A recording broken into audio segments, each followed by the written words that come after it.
जय श्री राम सभी को। सत्य सनातन धर्म की सदा ही जय हो, सदा ही जय हो, सदा ही जय हो। तो देखिए, बहुत सी बार आपके घर पर कोई एक ऐसा व्यक्ति आता है या कोई पर्सन आता है जिसके जाने के बाद आपके घर में धीरे धीरे कर कर सब कुछ उलट पुलट होने लगता है। हर जगह पर नकारात्मकता फैल जाती है। ऐसा क्यों होता है? देखिए, या तो वो व्यक्ति कोई तांत्रिक है या उसने कुछ तंत्र साधनाएं कर रखी है, या फिर वो आपका अनिष्ट करने के लिए किसी तांत्रिक के पास जाकर कुछ उपाय कर कर आया है। ठीक है, तो आपके घर में से, आपके पूजा स्थान पर से देवी देवताओं को तांत्रिक कैसे ले जाता है, उनकी शक्तियों को कैसे बंधित कर देता है और उनको अपने पास कैसे रख लेता है, आज हम ये बताने वाले हैं आपको इस वीडियो में।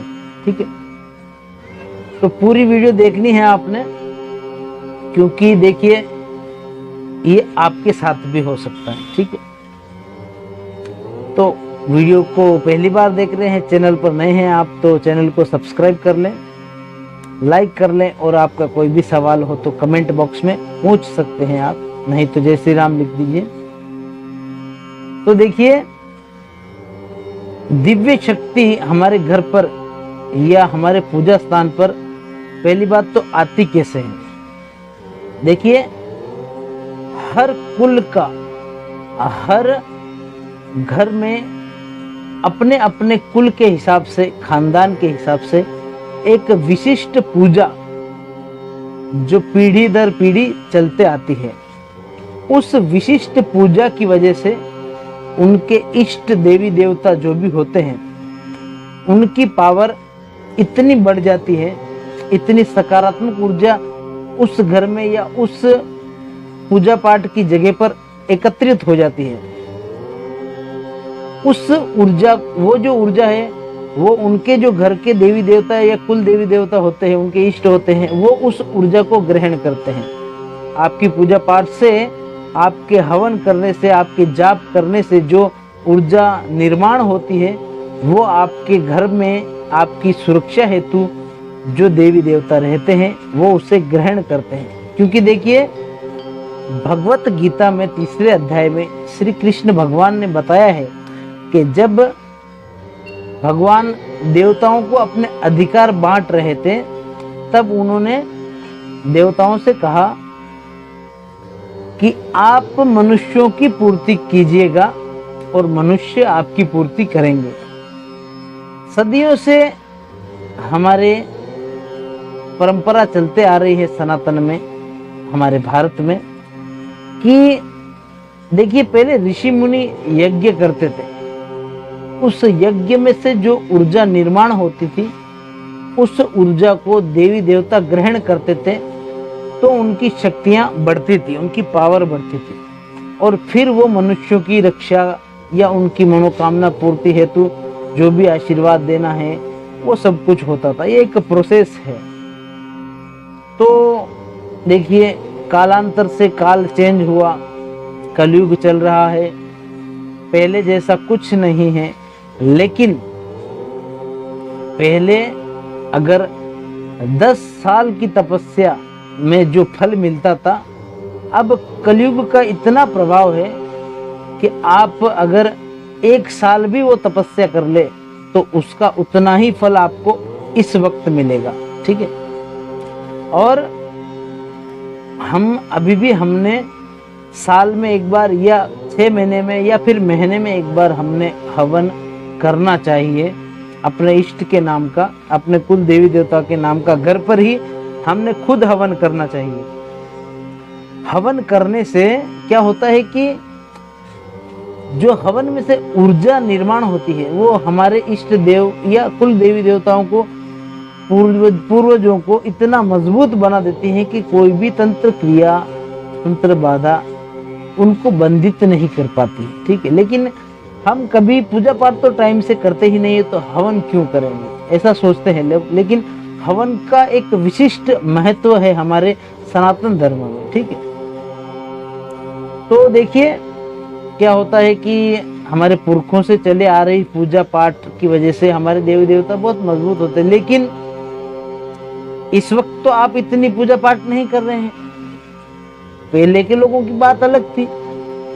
तो क्या होता है ना कि आप जितनी पूजा पाठ कर रहे हैं, कम कर रहे हैं, तो देवी देवताओं को भी उसकी ऊर्जा कम मिल रही है, ठीक है।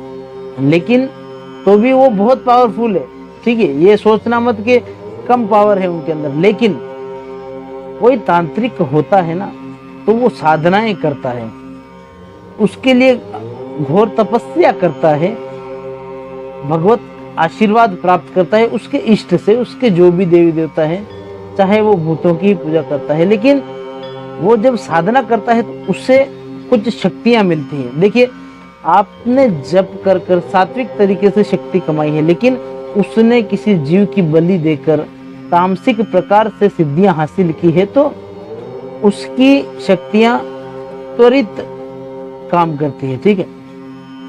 आप अभी देखिए, आप सोचेंगे हमने पूजा पाठ कर रखी है, हमारे देवी देवता इतने कमजोर है जो कोई भी तांत्रिक बांध देता है।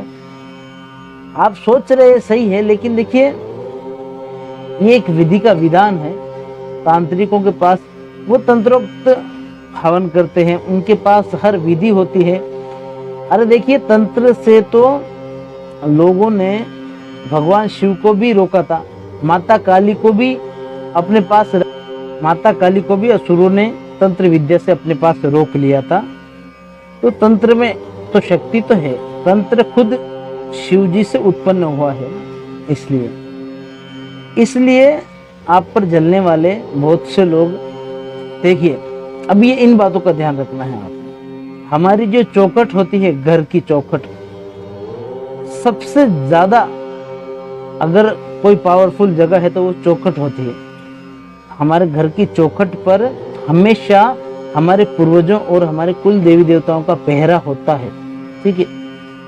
तो कोई भी तांत्रिक या तो आपके घर में अगर आ गया है, या कोई आपका जान पहचान वाला ही कुछ ऐसी साधनाएं जानता हो, तो वो चावल के दाने उतार कर ले जाता है।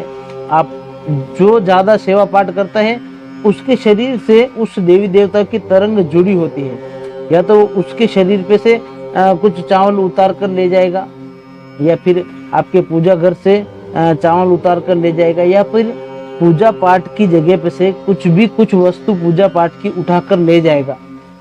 उससे ही वो आपके देवी देवताओं को भी वहां से ले जा सकता है। ऐसी तांत्रिकों के पास ऐसी तंत्र शक्तियां होती है, ठीक है। लेकिन आप एक बात ध्यान रखना, कितना भी बड़ा तांत्रिक क्यों ना हो, आपकी चौखट के पास ज्यादा देर नहीं रुकेगा, क्योंकि आपके घर की चौखट में वो एक विशिष्ट ऊर्जा होती है सभी के, ठीक है। तो आपने बस इतना ही ध्यान रखना है कि आप अगर नियमित रूप से कम से कम महीने में या 6 महीने में एक बार आपके देवी देवता जो भी इष्ट है, कुल देवी देवता, उनके नाम से हवन कर देंगे ना घर पर ही, तो उनकी इतनी पावर, ऊर्जा, एनर्जी बढ़ेगी कि उनको कोई बंदित नहीं कर सकता है, वश में नहीं कर सकता है, ठीक है। इन बातों का ध्यान रखना है। और देखिए कुछ विशिष्ट बातें बता रहा हूं मैं, उसका बहुत ध्यान रखना है आपने। अगर आप सेवा करते हैं, आप पर विशिष्ट कृपा है भगवान की, आपके इष्ट की, आपको तरंग महसूस होती है, आप जाप करते हैं, साधना करते हैं, तो उनके लिए एक चेतावनी है, ध्यान से सुनिएगा। आपने हमेशा, देखिए किसी के जैसे कि घर के मटके का पानी आपने ग्रहण नहीं करना है।